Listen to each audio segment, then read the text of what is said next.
Assalamualaikum warahmatullahi wabarakatuh. Ya, berjumpa kembali dengan saya Dr. Yongki dalam acara Ruang Sehat Rehat. Oke, beberapa menit ke depan kita akan membahas berbagai macam topik seputar dunia kesehatan. Ya, dan tentunya banyak sekali topik yang sudah kita obrolin nih bersama narasumber-narasumber di edisi sebelumnya. Dan silahkan buat pemirsa yang ingin melihat-lihat nih kira-kira, kita bahas apa ya kemarin ya, karena banyak sekali topik-topiknya ya, ada hepatitis, kemudian ada masalah kanker, ada masalah jantung, masalah urologi ya, dan banyak sekali bisa dilihat aja nanti di YouTube channelnya di Rumah Sakit Islam Sultan Agung Semarang. Oke, nah namun kali ini kita akan membahas sesuatu hal. Nah, sesuatu hal yang mungkin selama ini pemirsa sering sekali mendengar ya, sering sekali mendengar apa itu pemeriksaan ya, pemeriksaan atau alat yang membantu kita untuk mendeteksi suatu penyakit yaitu USG ya, atau ultrasonografi ya. Jadi ini adalah suatu pemeriksaan penunjang ya, sebagai metode pemeriksaan nih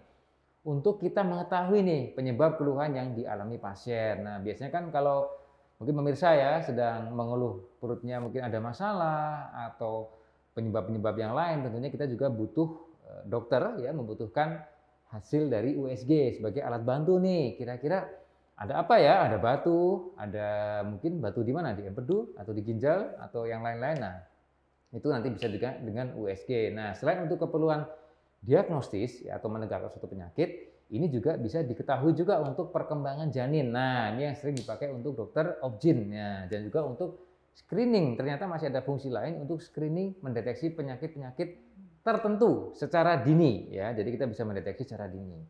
Nah, pada hari ini kita akan membahas salah satu pemeriksaan penunjang tadi yaitu tentang USG ya, karena banyak sekali mungkin dari pemirsa barangkali yang ingin lebih jelas sebetulnya USG ini gimana sih gitu ya, karena banyak sekali ya, ada USG nanti ada 4D ya, mungkin ada 3D ya, atau yang zaman dulu 2 dimensi atau ya itu ya. Dan nanti kita akan bahas bersama Dr. Dria Sutikno ya, spesialis radiologi. Ya, gimana Dok? Assalamualaikum warahmatullahi wabarakatuh. Waalaikumsalam warahmatullahi Kabarnya sehat Dok ya? Alhamdulillah sehat. Di tengah badai Omikron nih ya, yang kabarnya Insya Allah gelombang ketiga ini ya, Iya. dan tentunya meskipun deg-degan ya, tapi tetap pasti insya Allah. ya, tapi mudah-mudahan pokoknya kita tetap prokes, menjaga kesehatan ya, menjaga protokol disiplin dengan baik dan benar. Nah, kita membahas tentang USG nih Dok, Ya. karena dari beberapa masyarakat ya, dari pertanyaan masuk masih pada bingung sebetulnya kalau USG itu apakah memang identiknya itu katanya dengan kehamilan ya. Iya, Nah, iya. sebetulnya gimana Dok bisa diterangkan tentang USG itu sendiri Dok? Oke. Terima kasih Dokter Ya, Yongki. ya. Jadi memang masih banyak ya yang Ya. beranggapan bahwa ultrasonografi ini identiknya ya hanya untuk ibu-ibu hamil saja, untuk memeriksa janin saja. Iya, Bahkan iya. tidak sedikit pasien saya, terutama yang bapak-bapak gitu ya, kalau ngejokes itu kalau di USG Iya. mesti ngomongnya, ini bayi saya apa Dok gitu, bayi perempuan atau bayi laki-laki Iya, gitu, iya. karena memang masih banyak yang beranggapan demikian. Iya. Padahal sebenarnya penggunaan ultrasonografi itu banyak sekali manfaatnya, penggunaannya itu juga banyak, bisa untuk berbagai macam sistem organ sebenarnya. Iya. Begitu. Gitu ya. Nah, pertanyaan begini Dok, kadang untuk USG sendiri itu ya, apa bedanya sih sama dengan misalnya X-ray atau CT scan gitu? Nah, mungkin bisa dijelaskan Dok. Ya, oke. Jadi mungkin saya jelaskan dulu ultrasonografinya itu sendiri ya Dok ya. Jadi pemeriksaan ultrasonografi betul seperti yang Dokter Yongki sampaikan tadi di awal, bahwa dia memang salah satu bentuk pemeriksaan penunjang, modalitas untuk pemeriksaan penunjang yang menggunakan citra atau modalitas imaging begitu. Sama fungsinya seperti X-ray konvensional dan CT scan, bahkan mungkin sekarang ada MRI juga ya. Tetapi kalau pada ultrasonografi ini kita menggunakan gelombang ultrasound atau gelombang suara yang frekuensinya sangat tinggi, yang tidak bisa kita dengar gitu. Yang kemudian gelombang ultrasound itu dia dihasilkan melalui sebuah pesawat, kemudian dialirkan ke dalam tubuh pasien melalui alat yang namanya transducer. Nah, transducer itu yang akan kontak langsung dengan permukaan tubuh pasien. Nah, dari situ gelombang ultrasound itu akan dialirkan ke organ. Nah, organ akan memantulkan kembali gelombang tersebut dan ditangkap sebagai sebuah citra atau gambar begitu. Jadi kelihatan gitu ya. Jadi yang digunakan adalah gelombang ultrasound itu. Nah, berbeda dengan tadi yang X-ray dan CT scan itu imaging juga, tapi menggunakan sinar radiasi begitu. Jadi penggunaannya pun juga tidak seluas ultrasound. Jadi masih nggak boleh untuk ibu hamil, untuk anak-anak pun juga harus dengan indikasi yang tepat kalau untuk yang X-ray dan CT scan. Tapi kalau ultrasonografi itu jauh lebih luas penggunaannya. Gitu ya. Jadi karena nggak pakai radiasi kan dok, jadi aman. Gitu ya. Nah, berbicara tentang keamanan nih, sebetulnya kalau untuk USG sendiri itu sebetulnya ada syarat-syarat tertentu nggak? Atau memang itu boleh nih untuk semua nih? Atau memang nanti ada efek-efek negatif nih dari penggunaan USG itu sendiri gitu? Jadi biar masyarakat juga tahu bahwa penggunaan USG itu aman atau tidak nih bila kita gunakan. Dan mungkin untuk usia berapa sih boleh dipakai itu USG? Oke, mungkin saya jawab yang terakhir dulu ya dok ya. Jadi kalau ultrasonografi itu bisa dipakai untuk usia berapa saja dok. Bahkan bayi baru lahir sampai usia yang paling senja ya, usia lansia gitu bisa kita gunakan USG gitu. Jadi aman untuk semua usia dan juga aman juga untuk ibu hamil. Bahkan memang sampai saat ini kan selalu dipakai untuk memeriksa kehamilan begitu. Cuma yang tadi dokter tanyakan, apakah ada efek negatif itu sebenarnya sesuatu yang masuk ke kita itu pasti ada efeknya ya dok ya. Jadi kalau secara teori sih memang ada yang namanya efek biologis dari gelombang ultrasound itu sendiri gitu. Hanya saja untungnya sampai sekarang itu belum ada studi yang melaporkan bahwa ini berefek negatif terhadap organ-organ tubuh. Kita ambil contoh saja seperti pada ibu hamil. Ibu hamil itu kan kalau bisa selama 9 bulan itu diperiksa gitu ya, diperiksa ANC rutin tiap bulan. Dan jika orang tuanya bisa mengusahakan USG setiap bulannya itu kan malah lebih bagus, dianjurkan. Dan dari situ kita bisa lihat belum ada yang dilaporkan bayi yang diperiksa rutin selama 9 bulan itu ada efek negatifnya gitu. Jadi memang ada efek biologis, tetapi belum dilaporkan ada efek negatif yang ditimbulkan karena ultrasonografi itu. Jadi belum ada yang dilaporkan untuk dari hasil. Jadi kalau kita bicara efek biologis ini kan sebenarnya dia berfungsi juga untuk ultrasonografi ini tidak hanya yang seperti dokter bilang tadi, tidak hanya bersifat untuk diagnostik saja, tidak berfungsi untuk diagnostik saja, tapi nyatanya dia juga bisa ada peran terapeutik.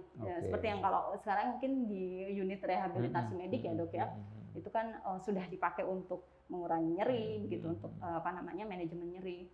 Mungkin dari urologi juga gitu. Dipakai yang untuk pemecahan batu itu kan pada prinsipnya juga menggunakan gelombang ultrasound gitu. Atau endoskopik ultrasonografi juga ada itu terbaru ya. Kalau efek negatif sih untungnya belum pernah ada dilaporkan. Oke. Nah, ini dok, ada pertanyaan menarik lagi dok. Jadi penting sekali buat pasien-pasien tahu nih ya, atau pemirsa yang ingin tahu bahwa sebetulnya syarat apa aja nih. Nah, kalau kita mau USG nih, apa bisa nih kita langsung nih langsung di USG aja nih, atau memang harus ngapain dulu nih? Nah, silakan dokter. Persiapannya silakan. Jadi memang pemeriksaan ultrasonografi itu kan banyak sekali ya dok ya, mulai dari ujung kepala sampai bawah itu kita bisa semua, asalkan dia organnya tuh jaringan lunak itu bisa kita periksa menggunakan ultrasonografi. Tulang pun juga sebenarnya bisa, tulang pun cuma memang terbatas dia karena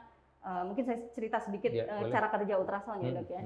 Jadi ultrasound itu dia selama organ tubuh itu berupa jaringan lunak, itu bisa tervisualisasi dengan bagus di ultrasound gitu. Nah, sayangnya ternyata ultrasonografi ini punya musuh begitu ya. Musuhnya itu adalah sesuatu yang padat sekali atau bahkan udara gitu. Seperti kalau yang padat ya contohnya tulang gitu. Tulang itu kalau misalnya si gelombang ultrasound sudah kena begitu, nanti banyak sekali yang hampir semua gelombang ultrasound itu dikembalikan lagi, dipantulkan kembali. Nah, kemudian tampak di citra itu sebagai gambaran yang berwarna putih begitu. Nah, kalau sudah semuanya dipantulkan semua begitu, terus tidak ada gelombang ultrasound yang diteruskan ke bawah. Jadi di bawah itu organ yang padat sekali itu kita tidak bisa melihat. Nah, itu. Jadi makanya kalau tulang bisa juga sih diperiksa dengan USG, tapi hanya bagian permukaannya saja. Gitu. Atau tadi yang saya bilang udara itu kita kan ada ya bagian tubuh kita yang berisi udara seperti gastrointestinal tract itu kita ngomong aja kan kita masukin udara. Ya. Jadi terbatasnya itu dia nggak bisa melihat kalau gelombang ultrasound itu udah ketemu udara. Jadi organ yang di bawahnya itu nggak bisa kelihatan gitu. Nah tadi menyambung tadi pertanyaannya, adakah persiapan atau bisa persyaratan khusus lah ya? Persyaratan khusus untuk beberapa organ tertentu memang perlu persiapan. Contohnya pada ultrasonografi abdomen atau USG abdomen, USG perut gitu dok. Jadi ada organ yang kita harus kondisikan supaya bisa kita lihat. Contohnya adalah gallbladder atau kandung empedu. Kandung empedu itu aktivitasnya kan bisa konstriksi, bisa juga melebar begitu. Nah, kita harus mengkondisikan dia melebar. Caranya adalah salah satunya dengan suruh berpuasa. Berpuasa dulu ya. Ya, puasanya pun juga puasa tertentu, puasa lemak, nggak terus nggak minum juga. Justru kalau minum dianjurkan minum air putih. Boleh ya, minum air putih minum boleh air ya? putih boleh. Yang nggak boleh minum yang mengandung lemak karena itu yang bisa menyebabkan si gallbladder itu konstriksi. Kalau untuk waktunya berapa jam dok kira-kira? Kalau puasa pada dewasa itu sekitar 6 sampai 8 jam minimal. Kalau minum air putihnya ya sepanjang waktu dan harus tahan kencing gitu sehingga kandung kemitnya bisa kita lihat begitu. Nah ini dok, ada pertanyaan lagi dok. Kira-kira penyakit atau organ apa saja nih yang bisa dideteksi dengan pemeriksaan USG? Jadi itu tadi karena USG itu sebenarnya penggunaannya luas sekali, mulai dari atas sampai bawah. Ya bahkan kepala itu bisa asalkan jaringan lunaknya saja. Lalu kalau otak bisa atau tidak gitu. Otak itu sebenarnya bisa, tetapi itu tadi otak itu kan dilindungi oleh tulang gitu. Jadi kalau pada dewasa di mana tulang-tulangnya itu sudah nutup, celah-celahnya itu sudah menutup ya sebenarnya nggak bisa gitu. Jadi pilihannya bukan ultrasound, tapi otak bisa diperiksa. Contohnya pada bayi-bayi yang celah-celah tulangnya itu masih terbuka. Jadi kita bisa ngintip di antara celah-celah itu begitu dok. Kemudian kalau turun ke bawah ada regio leher. Leher itu juga bisa kita lihat seperti tiroid, kemudian kelenjar-kelenjar ludah, lalu otot dan pembuluh-pembuluh darah di antaranya. Nah ini dokter Zia, sekarang lanjut pertanyaan berikutnya ya. Kira-kira penyakit atau organ apa saja nih yang bisa terdeteksi dengan pemeriksaan USG tadi dok? Silakan. Jadi seperti yang saya bilang di awal dok, jadi pemeriksaan ultrasonografi itu luas sekali penggunaannya, mulai dari kepala sampai bawah itu seperti di kepala itu bisa kita periksa soft tissue-nya atau jaringan lunaknya begitu. Lalu kalau otak bisa atau enggak gitu ya. Jadi otak itu sebenarnya bisa ya, tetapi terbatas hanya untuk anak-anak bayi baru lahir saja, terutama yang celah-celah tulangnya itu belum menutup. Karena kalau pada dewasa kan sudah nggak bisa. Karena tadi seperti yang saya bilang, kalau ultrasound udah kena tulang itu ya sudah bawahnya hitam aja, nggak bisa terlihat apa-apa gitu. Jadi kalau untuk dewasa ya hanya untuk soft tissue-nya saja. Biasanya ada tumor-tumor di luar tulang tengkorak itu bisa kita lihat menggunakan ultrasonografi. Kemudian turun ke bawah di area leher, koli itu kita bisa juga gunakan ultrasonografi untuk cek kelenjar gondok ya, tiroid, kelenjar-kelenjar saliva, lalu pembuluh darah dan otot-otot diantaranya gitu. Lalu ke bawah lagi ada di dada juga begitu, ada tulang di dalamnya, jadi penggunaannya terbatas pada soft tissue di luar tulang, contohnya pada payudara, itu bisa kita gunakan ultrasonografi. Sebenarnya parenkim paru pun juga bisa gitu, tapi ya tadi di paru-paru itu ada udara itu salah satu sulit, ya? musuhnya dari ultrasound juga gitu. Bisa kita gunakan ultrasonografi, tapi mungkin terbatas hanya bagian-bagian luarnya saja begitu. Lalu turun ke bawah, nah ini yang paling sering dikerjakan ya, ultrasonografi abdomen atau perut. Itu bisa kita periksa berbagai macam organ di dalam rongga abdomen. Dan turun ke bawah lagi ada organ-organ reproduksi, itu kita bisa juga gunakan ultrasonografi seperti rahim, kemudian prostat ya. Kemudian turun ke bawah lagi ada di daerah daerah kemaluan gitu ya. Kita juga bisa ya. Contoh yang sering juga digunakan itu adalah USG skrotum ya. USG skrotum untuk melihat testis dan soft tissue di sekitarnya gitu. Lalu ekstremitas atau anggota gerak, anggota gerak atas dan anggota gerak bawah itu juga kita bisa cek otot-otot, pembuluh darah dan juga tulang, tapi tadi tulang hanya mungkin superficial atau permukaannya saja gitu. Oke dok, sangat-sangat jelas sekali ya. Nah sekarang ada pertanyaan lagi dok, kira-kira sebetulnya kapan sih kita perlu pakai USG? Kan ada 4D, 3D ya, 3D atau 2D. Itu kira-kira kan kalau orang pengennya berpikirnya bahwa yang paling jelas pasti pakai 4D kan. Nah itu kira-kira kapan sih dan apa bedanya dan kira-kira apa sih kekurangannya dari USG itu sendiri? Ya, jadi sebenarnya ultrasonografi 2 dimensi pun itu juga sudah cukup informatif ya dok ya. Kalau sesuai kebutuhan, sesuai tadi organ-organ yang bisa kita lihat gitu. Kepuasan mungkin lebih ke kepuasan saja. Kalau ultrasonografi 2 dimensi ya sudah kita cuma bisa lihat gambar hitam putih aja, gambaran datar saja gitu, nggak ada ruangnya ya. Jadi sebenarnya prinsip perbedaannya 2D, 3D, 4D itu kan seperti kita kalau belajar matematika itu ada bangun datar dan bangun ruang gitu ya. Kalau 2D ya sudah bangun datar saja hitam putih begitu ya. Kalau 3D, 4D itu ada ruangnya gitu.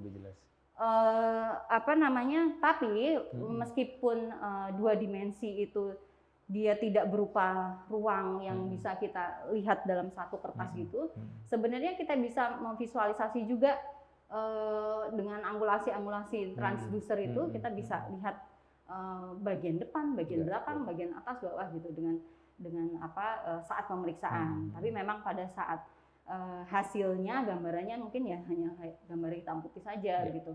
Tapi kalau 3D 3 dimensi dan 4 dimensi itu ada bentuknya, seperti contohnya kalau USG janin itu bisa kelihatan hidungnya mancung atau enggak gitu. Jelas ya.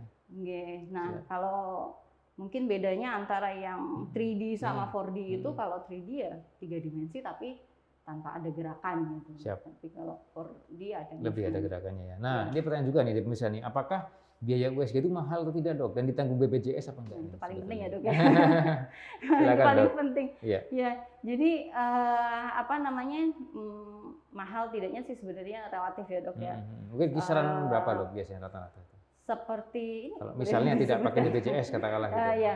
Jadi intinya sih sebenarnya pasti masih terjangkau dok, masih terjangkau dan alhamdulillahnya tadi jenis semua pemeriksaan USG yang saya sebutkan itu bisa di cover dengan BPJS jika sesuai indikasi katanya itu. Jadi saya kira sih masih bisa diusahakan. Nah, oke dok, pertanyaan terakhir nih dok. Oke ya, jadi kira-kira di era pandemi saat ini, kira-kira untuk pemeriksaan USG itu aman apa tidak? Nah, silakan. Ya, jadi itu juga hal yang harus diperhatikan ya dok. Kira-kira gimana nih buat dokter dia sendiri dan buat pasiennya nih? Karena memang ultrasonografi itu nggak bisa jauh-jauhan sama pasiennya dok, harus benar-benar kontak karena kita perlu. Apa harus swab dulu apa gimana? Nah itu yang menjadi pilihan. Jadi aman tidaknya tuh sebenarnya ketika kita bisa mengkondisikan proses pemeriksaan itu dengan aman gitu. Contohnya pasti baik pemeriksa, pasien, para medis yang mendukung itu dia harus sehat. Ya, seperti dokter juga harus sehat. Kalau misalnya sakit ya nggak boleh praktek kan dok gitu. Jadi kemudian pasien itu sebenarnya juga harus ada screeningnya, begitu ya. Ada screening apakah dia dicurigai ada COVID-19 atau tidak, atau gejalanya itu ada yang mencurigakan ke sana atau enggak. Kalau misalnya ada ya terpaksa ditunda dulu ya, nggak bisa kita paksakan begitu. Kemudian di lapangan itu kita harus pakai tentunya APD ya dok ya, ada pakai gown, ada masker, ada face shield gitu. Pasien juga harus pakai masker, para medis yang mendukung juga harus pakai begitu ya. Kemudian yang terakhir itu karena memang harus kontak langsung, kita sudah sediakan ada tabir antara meja pasien dengan dokter gitu ya. Paling tidak terpapar terlalu ini ya besar ya dok ya antara pasien dan dokter. Siap. Gitu, jadi insya Allah aman. Aman, insya Allah ya. Oke, terima kasih dokter Dria atas waktunya dan sebelum kita berpisah mungkin dokter ada kesimpulan dan tips nih kira-kira saran apa nih buat pemirsa di rumah. Silakan. Tentang USG ini ya dok ya. Jadi supaya bisa diketahui bersama bahwa ultrasonografi itu penggunaannya luas sekali, bukan hanya untuk ibu hamil, kemudian dia relatif aman, tidak menyebabkan nyeri karena dia tidak invasif ya. Kemudian untuk harga, alhamdulillahnya sekarang itu bisa di cover oleh BPJS gitu. Jadi insya Allah bisa diusahakan untuk semua. Gitu. Baik, terima kasih Dokter Driani atas waktunya dan kesempatannya ya. Sama-sama, Mudah-mudahan kita bisa bertemu kembali. Ya, amin. Dan juga terima kasih buat pemirsa yang sudah menonton nih acara ini dari awal sampai akhir, dan juga mungkin silahkan dan jangan lupa juga untuk like, share, dan komen ya, silahkan jika ini dirasa bermanfaat untuk Anda dan mudah-mudahan juga bermanfaat untuk orang lain, silahkan di-share untuk tayangan kita ini ya. Tentunya jangan lupa sekali lagi untuk subscribe ya di channel YouTube Rumah Sakit Islam Sultan Agung Semarang. Baik. Dari saya Dr. Yongki, tentunya pesan untuk pemirsa bahwa terkait dengan USG ini ya, insya Allah untuk pemeriksaan ini aman dan tentunya memiliki banyak fungsi yang untuk menunjang diagnostik atau ketepatan daripada penyebab penyakit itu sendiri. Terima kasih, salam sehat dari saya Dr. Yongki, kita berjumpa kembali insya Allah di minggu depan. Wassalamualaikum warahmatullahi wabarakatuh.